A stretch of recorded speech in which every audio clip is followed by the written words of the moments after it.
Hello guys! Magandang hapon sa inyong lahat. I am Chin Rodriguez, Mamasiguri Channel, a feeder, also a tarder. So ngayong hapon na to, tignan natin ano kung sabihin ng ating mga gabay. So this is a monthly gabay for the month of July 2026 for the sign of Virgo. So Virgo, welcome sa my channel.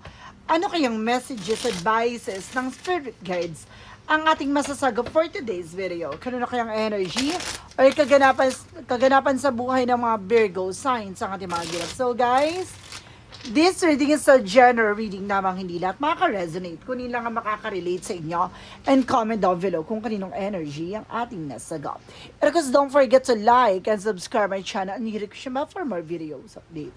Maraming salamat sa mga walang sawang magsuporta sa aking channel, lalo-lalo nang skip ng ads, away pagpalain po kayo ng Diyos at may kapal siksik liglig nag-uumapo na biyayang manambalik sa inyo. So let's see guys, what is the messages, advices ng ating angel spirit na para sa ating mga kapatid na Virgo. So let's see and watch this. Ano kaya kaganapan sa buhay ng mga Virgo signs ang ating mga gilap? Tutuklasin at bubulabogin natin. Angel Spirit, please give me information po. Okay, there's a Hermit card. Spiritual awakening. So may mga bagay na parang mumulatin ka. No, parang gigisingin ka sa katotohanan, no? Ano man yung mga bagay na nangyari behind the scenes. So magkakaroon ka ng realizations what's going on. So maaaring mapagtatanto mo, ganito ganyan, bakit nangyari to sa itong lahat ng bagay na to? There's a spiritual path. So maaaring, kumbaga, there's a spiritual journey. So lahat ng bagay na yan, na tinatahak mo ay parte na maaaring mga bagay na matututunan mo. And there's a Seven of Pentacles. So there's a harvest times. Now, ibig sabihin ito, may mga bagay na maaaring anihin mo. No, may mga bagay na makakamtan mo. No, there's something, consequences, or there's a harvest moment, or there's a paying off. No, there's a good and bad thing. So, ano man yung bagay na tinanim mo, siya nga anihin mo. No, kung nagtanim ka na mabuti, nagtanim ka ng pagpupursige, no, magiging maganda ang outcome niya. Pero kung nagtanim ka ng masama at nagtanim ka ng mga bagay na very toxic at negative, no, magiging negative yung outcome. So, let's see additional messages. Reference with the magician. So, something manifestation and reflection. At yung sinasabi ko, no, you create your situation and you have the power to change it. Ikaw yung naglagay sa sitwasyon mo, ikaw din yung makagawa na para makaalis na dyan. You are also a creator of your own life. So, ikaw yung gagawa ng ikabubuti mo at ikasasama mo. There's a King of Swords. Stop the pattern. Putulin mo. Ano man yung mga bagay na hindi nagsiserve sa situations mo. Yung mga bagay na hindi nakakatulong sa pagunlad mo or sa situations mo. And of course, there's a Nine of Cups. There's a wish fulfillment. So may mga bagay na maaring may sakatuparan mo na. Na may mga bagay na maaring matupad mo na. Na may mga pangarap ka na maaring unti-unti mo na ma-fulfill. Now, let's see what is additional messages. Represent guys with the Nine of Cups. There's an offer, proposal, engagement.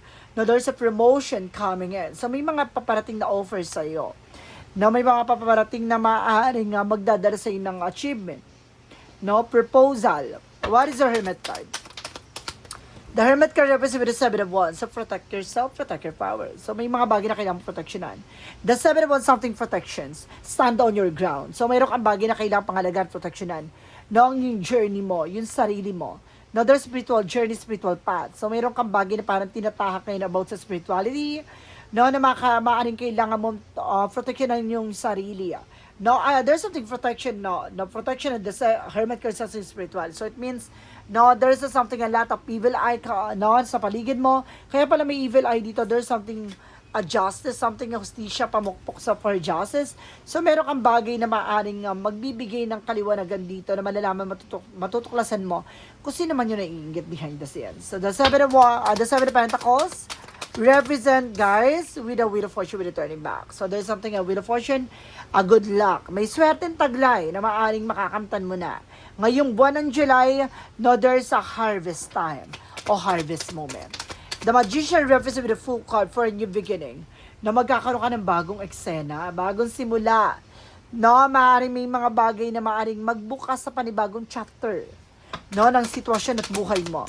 The King of Swords represents with a Hermit card. Spiritual awakening or spiritual journey. Or there's something, a high priest is something hidden agenda or there's some hidden enemies. So maaaring malalaman mo na kung sino man yung naiinggit or evil eye sa'yo. So, maaaring ito yung taong may lihim na inggit sa'yo. With the Knight of Cups, represent with the Four of Wands. So, there's a celebration coming in. So, may celebration talaga maaaring mangyari, guys, na matutupad na naman yung bagay na iyong ninanais. With the Knight of Cups, represent, guys, with the Eight of Swords. So, there's a lot of toxic and negativities around. So, meron dyan mga toxic and negatives. So, mayroong offer sa'yo para mag-ingat ka. There's a black intention with a black heart. So, talagang pinapakita dito na may hidden intention, no? No, mag-ingat ka. No, there's a possibility na mag-apology to.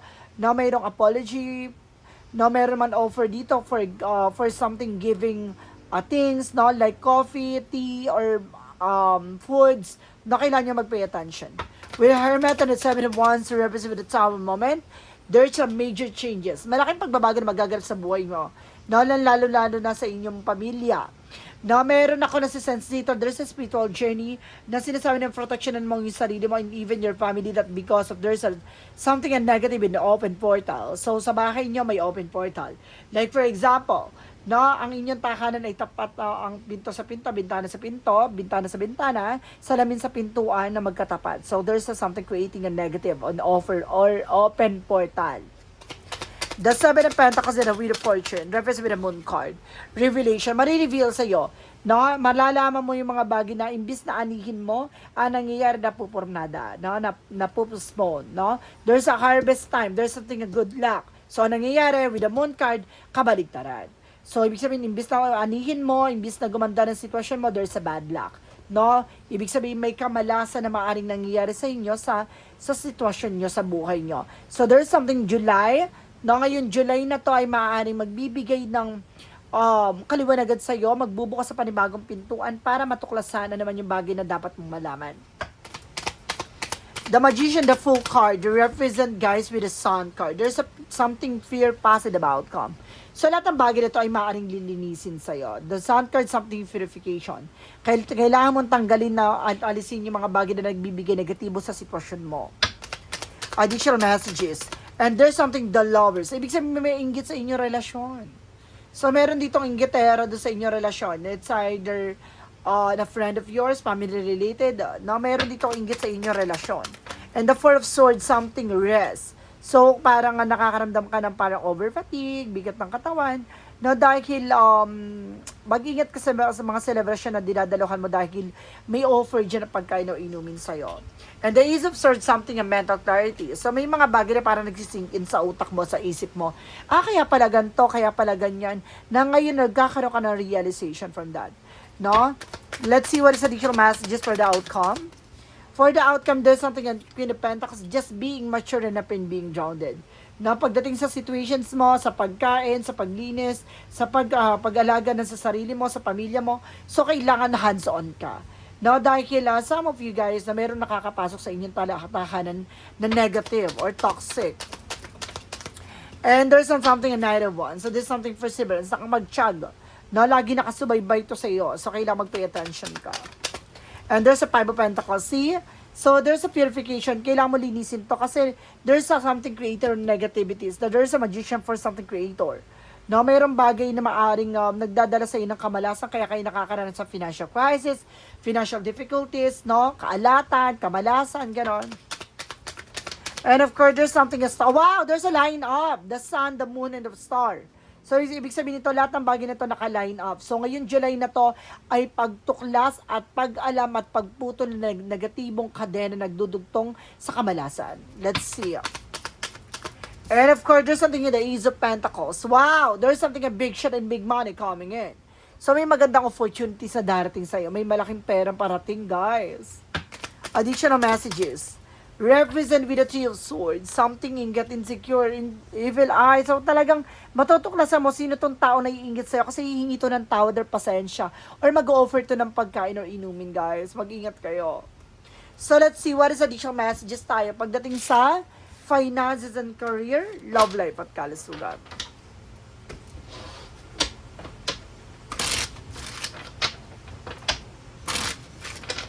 Finances and career, love life at kalusugan. So, represent with the Nine of Pentacles, though there is a potential for abundance. May potential ka para maging malago. Na pagdating sa finances mo, no, you are also independent. And the 10 of Wands, something burden. Maraming burden daw na pinagdadaanan mo as of now. Na maraming kang obligasyon, responsibilidad na maaaring pinapasan sa ngayon. And of course, there's something at 12 because may partnership daw, may darating na partnership, guys, na pagdating sa career mo. No, it's either a business partner or there's something a partnership na pagdating sa iyong negosyo, hanap buhay, na pagdating sa finances mo. And there's a 6 of Swords, there's a transition. Unti-unti ka na rin makakaalis sa hindi maganda situations, guys. No? Unti-unti ka na makakabangon. Na makakaalis ka na from that burden, guys. So there's something, guys, with the Queen of Wands. No, there's a confident. Lakas naman loob mo, maging matapang ka. Alisin mo yung takot at alinlangan at pangamba mo. And there's a 2 Pentacles. Keep yourself balanced. So maging balanse ka physically, mentally, emotionally. So panatiliin mo balanse yan. With the 9 of Pentacles, so represent what? Represent with the 10 of Pentacles. So magkakaroon ka ng long-term success pagdating sa love life. So magkakaroon ka daw ng pangmatagalang eksena pagdating sa buhay pag-ibig. Wow! With the 10 of Wands. Reverse with 2 of Wands. So there's a choices. Piliin mo lang yung mga taong pagkakatiwalaan mo, ha? There's a lot of evil eye, insecure. With the 2 of Cups. Represent with the Page of Wands. So there's a good news. May magandang balita daw na paparating dito. With the 6 of Swords. So represent with the 5 of Wands. So there's a competitors. Kompetensya. No, ibig sabihin dito na mayroong naiinggit sa inyong relasyon talaga. It's either a family matter, family related, or there's something, guys, no, with a friend, co-worker, something environment. No, meron ditong kakompetensya or naiinggit sa inyo. See, third party, 3 of Cups. No? It's either a friend, family, or an ex. And there's a Page of Swords. There's a spy looking, watching. So, nagsusubaybay ito, guys. No, kumukuha ng information to sa inyo. Now, let's see what is additional messages pagdating sa kalusugan. So, there's a Knight of Wands for slow and steady. Kumalma kayo, maging mahinahon kayo. No, there's a judgment, pinapaalalahanan kayo, wag raw kayo nagiging aggressive. No, nagiging aggressive daw kayo as of now. And the 5 of Cups, something disappointment. Na may mga part dito na maaaring madidisappoint ka, na maaaring kumbaga pagsisiyan mo, panghinayangan mo. And the World, some of you magkakaroon ka ng travel international. Na magkakaroon ka ng unwind. Now, there's a Devil card. So, nagkakaroon ka ng anxiety, sleepless night. So, ginagawan ka nga. No, dalawa kayo ng person mo. Ginagawan kayo, may kulam kayo at something serious matter. No, meron kayong gawa dito spiritual. No? Kulam at barang. I feel so. No? Marami kayo nararamdaman. So, let's see what is additional messages. Now, pagdating naman tayo sa angels messages. Grabe naman. Pagdating sa kalusugan, ibig sabihin, kumbaga, alagaan yung kalusugan nyo dahil dyan kayo tina-target, ha? Ingit sa inyo relasyon. So, ibig sabihin, yung baring ikaw o yung person may obligasyon. No, ayaw nito na para mapuputol. So, ibig sabihin, there's a toxic family, I feel so. What is the Money Move Oracle deck? This is spiritual work. So, meron talaga spiritual journey. Oh. There's a spiritual or craft. No? May gumagawa talaga sa inyo, guys. What is an angel's number? Represent with a 0330 with a lucky ship. Pursue your goals and get what you want. It will provide wonderful benefit for you and people you hold there. Your ability to communicate is improving at this time, which will make it easier for you to interact with a broad spectrum of individuals. So talaga pinapakita dito na magkakaroon ka ng kapayapaan, pagmamahal, no? At maaaring magbabago ang takbo ng sitwasyon mo. What is the magic of fire messages? And there's a flower power. There's something a bloom na may paglago. Now, there's a children. Some of you konektado dito ang iyong mga anak. O kung may anak ka man. O yung person mo. What is a yin and yang oracle card? Represent with the comfort zone. So, kailangan mo makawala sa comfort zone mo, guys. And there's a separation. So, for some of you, meron ditong separation na nangyari. So, ibig sabihin kaya siguro ginagawa ka ng di maganda dahil maaaring mayroon ka ng current relationship. Then, of course, meron ditong hindi maka-move on. What is the synchronicities? A fortune. So, meron ditong guys na magandang kapalaran with a wheel of fortune. And there's something of beauty. No? Kumbaga, inggitin ka. No? Maaring yung person mo, inggitin din. What is additional messages? No? With the romance angels. Spiritual awakening. Talaga mayroong involved about sa spiritual ha. So marirealize mo na there's a spiritual involved. And there's a friends. Oh, kaibigan mo pa to. Influenced by friends. So ibig sabihin dito may sulsol. Some of you with the other side, meron ditong toxic friend. No, kinukulam ka dahil ayaw na nasasapawan. Archangel Michael, God is in charge. So nandito ang ating Panginoon, no? Ginagabayan ka. And decide to be happy now. So kailangan mo magdesisyon na maging masaya ka ngayon. For Jesus' loving quote said, your faith has saved you going first. So, singing pananampalataya mo. Yan naman, diligtas sa'yo. No, para magkaroon ka ng balanse at maayos sa sitwasyon. No, magdadala sa'yo ng kapayapaan yan. So, let's proceed na tayo. No, nandito na tayo sa yes or no pick a card. Kung ikaw ay matagal na sa akin channel, alam mo na yung yes or no pick a card. Kung ikaw naman ay bago sa channel ko, ang yes or no pick a card ay pwede ka magtanong sa isip mo ngayon na. No?